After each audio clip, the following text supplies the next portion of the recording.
Video ini tentang analisa fundamental saham EAST. Dilihat dari laporan keuangan 4 tahun terakhir. Video ini juga tentang kisaran harga wajar saham EAST. Dihitung dari proyeksi dividen tahun 2023. Sebelum videonya dimulai, saya minta tolong ke Anda, ini kalau Anda nggak keberatan juga, tolong like dan tulis EAST di komen. Kalau nanti videonya nggak ada manfaatnya sama sekali buat Anda boleh rubah like Anda jadi dislike, dan Anda boleh hapus komen yang udah Anda tulis. Oke? Udah? Sip, terima kasih dari hati saya yang terdalam untuk Anda yang mau ngelakuin dua hal tadi. Video ini direkam 15 Februari. Saat ini harga di 104. Sama ya, oke. IS ini sektornya hotel, resort, kapal pesiar. Ya namanya aja ISPAK Hotel, berarti tentang hotel gitu ya. Ya namanya hotel, ya udah gitulah hotel ya. Mungkin dia ada resort, ada kapal pesiar, itu tambahan. Tapi intinya sektornya hotel. Oke, kita masuk ke ekuitas. Buat Anda yang nggak tahu ekuitas itu apa, gampangnya misalkan si IS ini ngumpulin uangnya di suatu rekening. Nah, ekuitas itu kira-kira rekening dia. Gitu ya, seluruh harta dia di luar hutang, nah itu dijadiin satu, nah itu kira-kira bahasa kerennya ekuitas. Gampangnya yaitu rekening gitu. Di 2022 IS ini ekuitasnya terbesar selama 4 tahun terakhir. 249 miliar. Tahun sebelumnya nggak ada yang mencapai segini ya.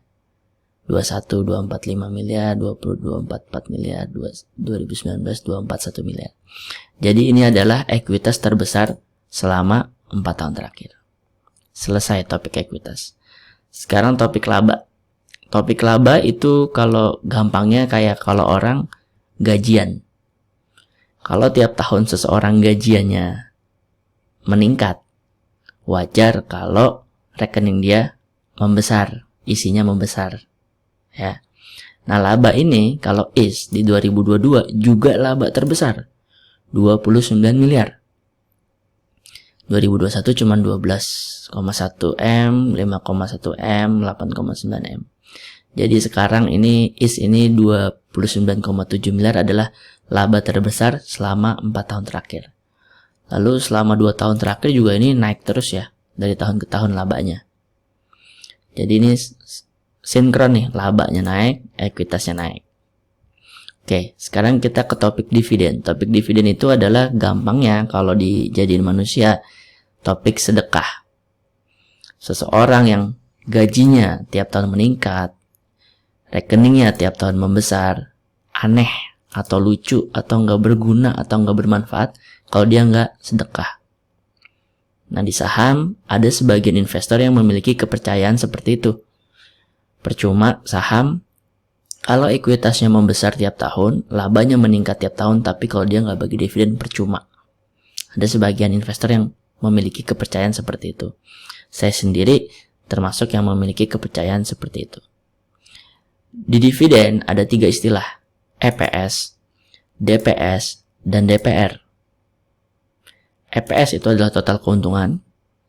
DPS, total keuntungan yang dibagi-bagi ke investornya. DPR, rasionya. Oke, kita masuk ke studi case. Di 2019, EPS-nya si IS ini 2. Ya, investor dapatnya 0, alias nggak dibagiin sama sekali. Jadi DPR-nya 0%. Di 2020, EPS-nya 1, ini DPS-nya 2, berarti dia keuntungan 1 bagiin 2. Ya, lebih nih, lebih nombok banyak nih. Saya detailin dulu. Oh, detailnya adalah dia punya EPS 1 baginya 1,5. Ya, di atas 100%. Ini saya detailin dulu. Nah, ini 2021 punya EPS 3, bagi-bagi ke investornya 3,3. Ya, lebih lagi. Jadi di atas 100% juga. Jadi 2019 0, 2020 dia DPR-nya 119, 2021 dia DPR-nya 103. Nah, sekarang pertanyaannya, di 2022 nih, DPR-nya berapa nih? Kita bisa bilang ada 3 skema. Ini skema yang buat saya. 1, skema pesimis. Tiba-tiba di 2022, keuntungan 2022 ya maksudnya, dia bagi 0%. Kayak 2019. Bisa aja dong. Namanya kemungkinan bisa aja dong. Bisa. Kemungkinan optimis, dia bagiin 100%. Enggak 119, enggak 103, 100%. Jadi dia punya keuntungan 3, dia bagiin 3-3-nya. Misalkan. Atau 119, kayak tahun 2020. Dia bagiannya over. Enggak 103, enggak 100%, tapi 119. Nah, ini 3 skema yang saya buat. Nah, saya akan pakai angka yang optimis aja. Dari 3 tahun, cuman sekali dia nggak bagiin. Selebihnya baginya di atas 100%. Yang logika aja deh, dia bagiin 100%. Salah, sebentar. Oke. Dengan DPR 100%, keluar nih kisaran harga murahnya IS ini di 24, wajarnya 35, mahalnya di 47. Jadi, kalau seperti sesuai janji saya di awal video ini tentang analisa fundamental, maka fundamental IS ini bagus. Ekuitasnya terus meningkat ekuitasnya, bahkan terbesar selama 4 tahun terakhir. Labanya terus meningkat, bahkan terbesar selama 4 tahun terakhir. Ya, fundamentalnya mewah. Ya, fundamentalnya IS mewah, tapi valuasinya udah mahal. Bahkan harga wajarnya IS ada di 35, mahalnya ada di 47. Untuk ke harga mahal aja udah kelewatan 55%. Jadi kesimpulannya nih, kalau video ini Anda udah mau tutup nih, Anda udah mau exit nih dari video ini, itu Anda dapat inti, yaitu IS ini fundamentalnya mewah, tapi valuasinya udah nggak murah, udah mahal. Oke. Sebelum lanjut, saya punya bocoran 3 saham yang layak invest. Kenapa saya kasih status like invest? Karena 3 saham yang saya bocorin ini memenuhi 3 kriteria ini. 3 kriteria penting. Fundamentalnya mewah, kayak IS gitu. Valuasinya masih murah. Kalau IS ini kan udah mahal nih, ya. Dan prospeknya cerah. Akses bocoran 3 saham layak investnya bisa Anda akses dengan klik link yang ada di deskripsi di video ini. Oke, kita balik lagi. Tadi udah ya, berarti Anda fundamentalnya IS mewah, valuasinya mahal. Saya akan tambahkan lagi ya, bonus materi. Apabila Anda udah kesengsem banget sama IS dan pengen ngehold selama 2 tahun ke depan. 2 tahun ke depan tuh berarti di 2024 ketika dia bagiin dividen untuk EPS tahun 2023. Oke. Katakanlah tahun 2023 naik lagi nih ekuitasnya. Tapi berapa nih naiknya? Oke, kita tulis aja 2% ya. Karena ini naiknya 2%, ini naiknya 0,3, ini naiknya 2%. Katakanlah naik 2% lagi. Oke. Lalu, PBV. PBV itu bagaimana market menghargai si IS ini. Berapa kali lipat gitu ya. Nah, selama 4 tahun ini PBV terbesar ada di 2019, 2, PBV terkecil ada di 1,01, itu pas pandemi. Terkecil kedua di 2021, 1,2. Nah, saya akan pakai 1,2. Kenapa? Sebenarnya paling rendah 1,01, tapi ini kan pas pandemi. Ya, kemungkinan sih ke depannya kita nggak ada yang tahu, tapi kemungkinan ke depan nggak ada krisis sebesar pandemi lagi. Jadi, saya akan pakai 1,2.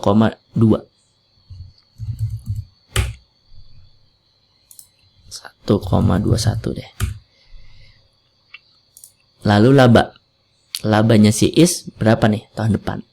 Katakanlah 134% lagi ya. Katakanlah. Kan kalau minus 42 ini kan pas pandemi. Ya, pas pandemi kan emang jarang kan orang pergi-pergi, apalagi ke hotel gitu ya. Apalagi naik kapal pesiar gitu ya. Jadi kalau minus 42, prediksinya minus 42 kayaknya nggak bijak gitu ya. Tapi kalau memprediksi di atas 145, saya juga nggak tahu naiknya nyampe berapa gitu ya. Jadi saya tulis aja 134. DPR-nya saya tulis 100% lagi. Nah, oke. Kalau dengan seperti ini prediksinya, dengan asumsi DPR-nya 100%, dengan asumsi 2023 labanya naik 134% lagi gitu ya. Maka ini resikonya kalau ngehold 2 tahun itu minus 28%. Minus 28% dari mana? Ya, dengan berasumsi PBV terendah ya. Market menghargai IS terendahnya itu di PBV 1,2. 1,2 itu adalah IS di harga 75. Nah, 104 kalau Anda beli sekarang nih di harga 104. Turun ke 75 itu minus 28%.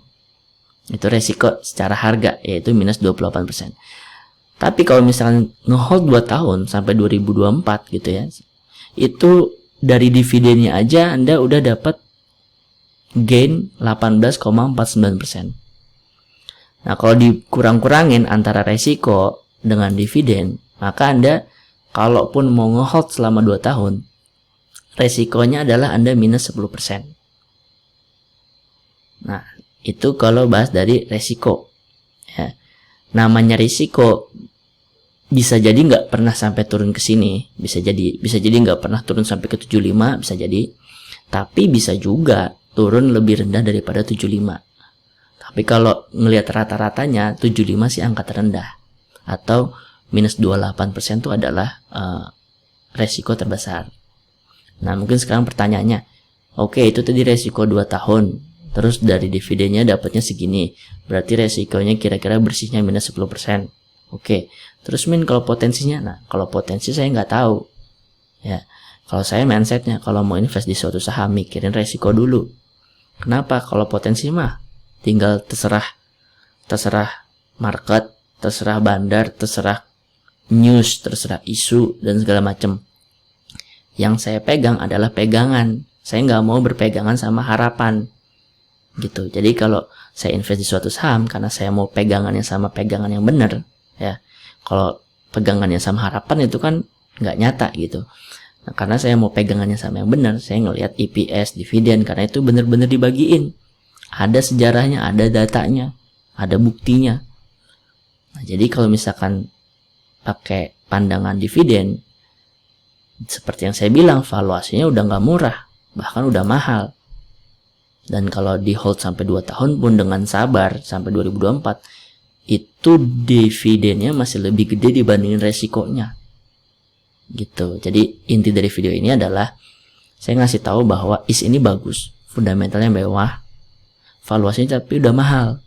Dan kalaupun Anda mau hold 2 tahun, sabar gitu, 2 tahun, itu tetap dividennya lebih kecil dibandingin resiko. Soal resikonya saya nggak tahu bakal nyentuh ke sini apa enggak. Kalau nggak nyentuh, alhamdulillah. Kalau nyentuh, ya ini yang terjadi. Tapi namanya resiko masih bisa lebih ke bawah lagi. Tapi kayaknya enggak gitu kalau pakai logika. Kalau potensinya saya nggak tahu. Gitu ya. Oke, kalau Anda suka analisa seperti ini atau Anda suka template Excel yang gampang dicerna, Anda boleh subscribe channel ini, channel yang membahasnya suatu saham tuh nggak fear, nggak juga pom-pom, ya apa adanya aja gitu. Channel Saham Nyantai, silahkan subscribe kalau Anda suka. Terus sebagai pengingat, kalau Anda mau bocoran 3 saham yang layak invest, yang fundamentalnya mewah, seperti IS, valuasinya murah, kalau IS udah nggak murah lagi, udah mahal, dan prospeknya cerah, silahkan klik link yang ada di deskripsi. Sekian, kurang lebihnya mohon maaf. Assalamualaikum warahmatullahi wabarakatuh.